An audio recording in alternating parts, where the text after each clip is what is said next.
बिस्मिल्लाहिर्रहमानिर्रहीम।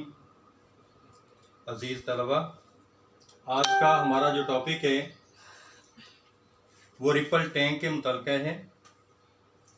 Ripple tank एक ऐसा डिवाइस है, एक ऐसा आला है जिसकी मदद से हम पानी की सतह पर बनने वाली वेव्स की स्टडी कर सकते हैं, उसकी करैक्टरिस्टिक की स्टडी कर सकते हैं।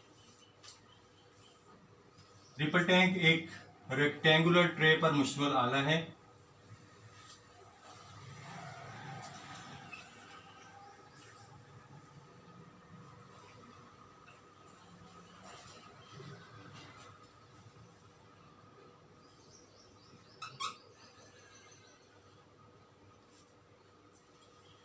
इसमें एक स्टैंड की मदद से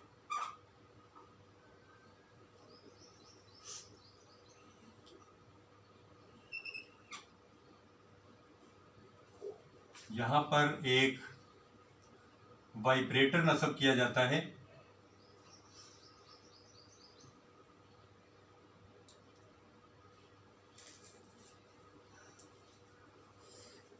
रिपल टैंक का ये रेक्टेंगुलर ट्रे ग्लास मटेरियल का बना होता है, यानी ट्रांसपेरेंट होता है। इसके अंदर से हम आसानी से कोई चीज़ जो है वो देख सकते हैं, यानी इसमें से रोशनी जो है आर पार इसके गुजर सकती है। ऊपर की जानिब एक बल्ब जो है वो वेज़ा किया जाता है।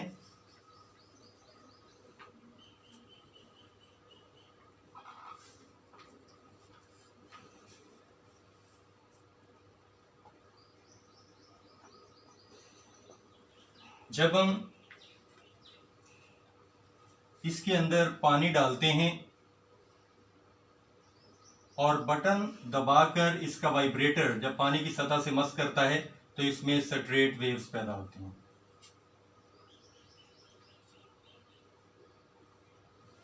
ये स्ट्रेट वेव्स एक स्क्रीन पर इनका अक्स लिया जा सकता है, क्योंकि ये ट्रांसपेरेंट मटेरियल है, इसमें से लाइट पास हो सकती है। इसमें से कुछ पार्ट्स हमें रोशन नज़र आते हैं और कुछ तारीक नज़र आते हैं। जो रोशन हिस्से हैं वो वेव्स के क्रिस्ट कहलाएंगे, जबकि जो इसके डार्क पार्ट्स हैं, तारीक हिस्से हैं, वो इसके ट्रफ कहलाएंगे। वेव्स की स्टडी करने के लिए इसकी मुख्तलिफ किस्म की characteristics waves can reflect like light, कि वेव्स जो हैं वो लाइट की तरह रिफ्लेक्ट हो सकती हैं। तो इसके लिए कहते हैं कि रिपल टैंक में एक ऑब्स्टेकल रख दी जाए।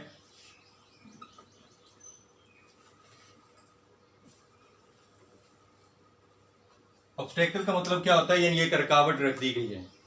जो वेव्स इसमें प्रोड्यूस हुई हैं वो वेव्स ट्रांसफर होती हुई इस तरह से जाएंगी। जब यहाँ पर टकराएंगी तो टकराने के बाद एंगल आई के बराबर एंगल आर बनाते हुए रिफ्लेक्ट हो जाएंगी।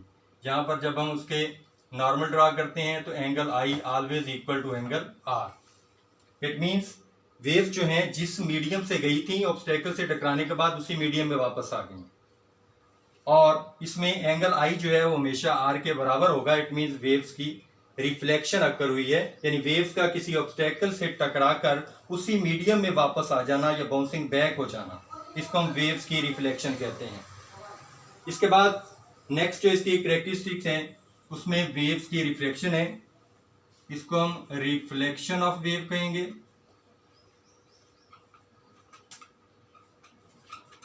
और नेक्स्ट जो करैक्टरिस्टिक जो हम स्टडी करने जा रहे हैं, रिफ्रैक्शन ऑफ वेव। वेव्स की रिफ्रैक्शन में वेव्स एक मीडियम से दूसरे मीडियम में इंटर हो जाती है। रिपल टैंक के अंदर दो मीडियम्स मुख्तलिफ गहराई के बनाए जाते हैं।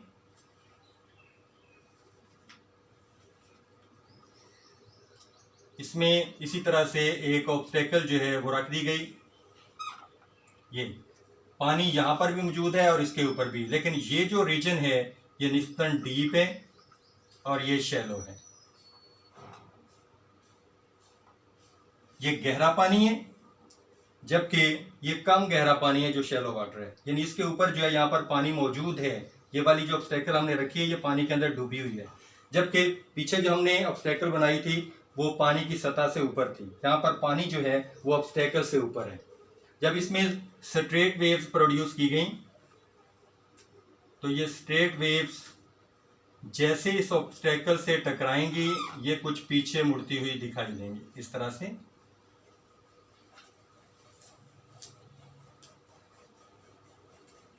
क्या मतलब है इसका कि वेव्स जो हैं जब ज्यादा गहरे पानी से कम गहरे पानी में इंटर होती हैं तो उनकी स्पीड्स में कमी देखने में आती है। स्पीड कम होने की वजह से वो वेव्स जो हैं वो पीछे हट जाती हैं और जहां पर ऑब्स्टेकल नहीं थी वहां पर वेव्स जो है वो आगे गुजर जाती हैं। यहां पर इनके दरमियान जो इंसिडेंट एंगल बनता है वो is not equal to r angle. यहां पर जो है इंसिडेंट एंगल और रिफ्रैक्टेड एंगल जो है ये इक्वल नहीं होता है। याद रहे कि रिफ्लेक्शन ऑफ वेव में इंसिडेंस एंगल और रिफ्लेक्टेड एंगल्स बनते हैं, जबकि रिफ्रैक्शन ऑफ वेव में इंसिडेंस एंगल और रिफ्रैक्टेड एंगल बनता है।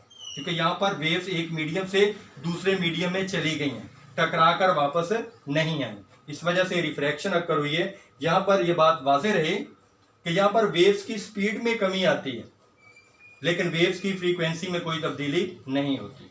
लिहाजा वेव्स की जो रिफ्रैक्शन है उसके अंदर वेव्स की फ्रीक्वेंसी जो है वो तब्दील नहीं होती, जबकि वेव स्पीड कम होने की वजह से जब भी वेव डीप वाटर से शैलो वाटर में जाएगी उसकी स्पीड जो है ना कम हो जाएगी और वो पीछे रह जाएगी।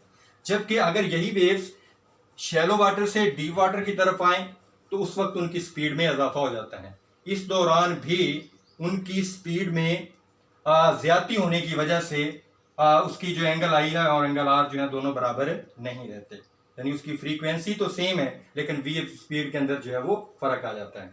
जबकि तीसरी कैरेक्टरिस्टिक जो है वो डिफ्रैक्शन ऑफ वेव है।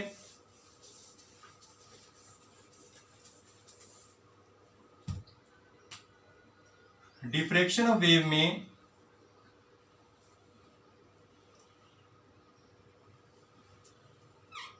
वेव्स के रास्ते में उसी तरह ये ऑब्स्टेकल रखी जाती है।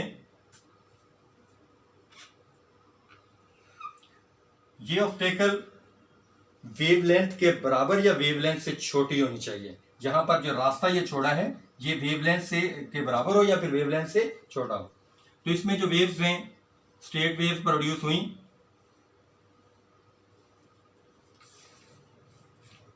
ये स्ट्रेट वेव्स यहां पर इस रुकावट की वजह से रुक गई, लेकिन इस रास्ते से ये कुछ आगे बढ़ी और आगे बढ़ने से ये वेव्स जो हैं इस ऑब्स्टेकल के किनारों के गिर्द मुड़ गई हैं और राउंड हो गई हैं। वेव्स की शक्ल जो है आगे बढ़कर क्या हो गई है, राउंड हो गई है। इसको हम क्या कहेंगे, डिफ्रैक्शन ऑफ वेव। लेकिन अगर ये दरमियानी रास्ता इसके वेवलेंथ से बड़ा हो तो फिर वेव्स में डिफ्रैक्शन तो नजर आएगी लेकिन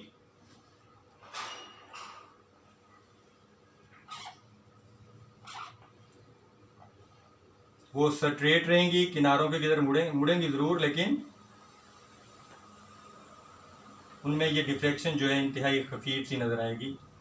यानी वो रहेंगी स्ट्रेट ही लेकिन थोड़ी सी जो इसमें डिफ्रैक्शन है या फिर किनारों के गिर्द जो मुड़ जाना है वो उनमें नजर आएगा। It is called diffraction of wave. एक और वेव की जो कैरेक्टरिस्टिक है जो किताब के अंदर यहाँ पर डिस्कस नहीं की गई, उसमें ट्रिपल टैंक के अंदर ही एक नाब होती है। नाब को नीचा करके जब पानी की सतह से मस करते हैं तो इसमें राउंड वेव प्रोड्यूस होती हैं नाब की मदद से, लाइक दैट। इसमें दो राउंड वेव्स जो है ना वो प्रोड्यूस की जाती हैं, यहां पर राउंड वेव प्रोड्यूस हुई, इसमें भी